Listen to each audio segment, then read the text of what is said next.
इंदोरीकर महाराज म्हणतात की बाई 11ला कामाला येते आणि 2 तास खाते. काय खाते तिचं तिलाच माहीत.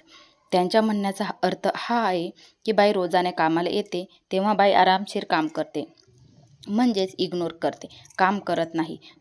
पहिले पाणी प्यायला जाते, मग जेवायला बसते आणि 2 तास काही उठतच नाही.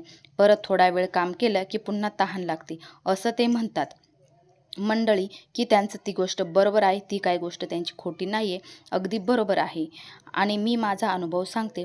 रोजाने जर बाया कामाला गेल्या तर पहिल्यांदा शर्ट घालणार, तोंडाला रुमाल बांधणार आणि पाणी प्यायला बसल्या तर अर्धा तास घालणार. बरोबर आहे ना? त्यांच्यानंतर कामाला लागतात. 1 तासाने पुन्हा तहान लागते, तेव्हा पाणी प्यायला बसल्यानंतर 15 मिनटं बसणार. पुन्हा 2 तासाने जेवायला जातात. जेवण झाल्यानंतर पुन्हा 1 तासाने तहान लागते, तेव्हा पाणी प्यायला जातात आणि अर्धा तास बसतात.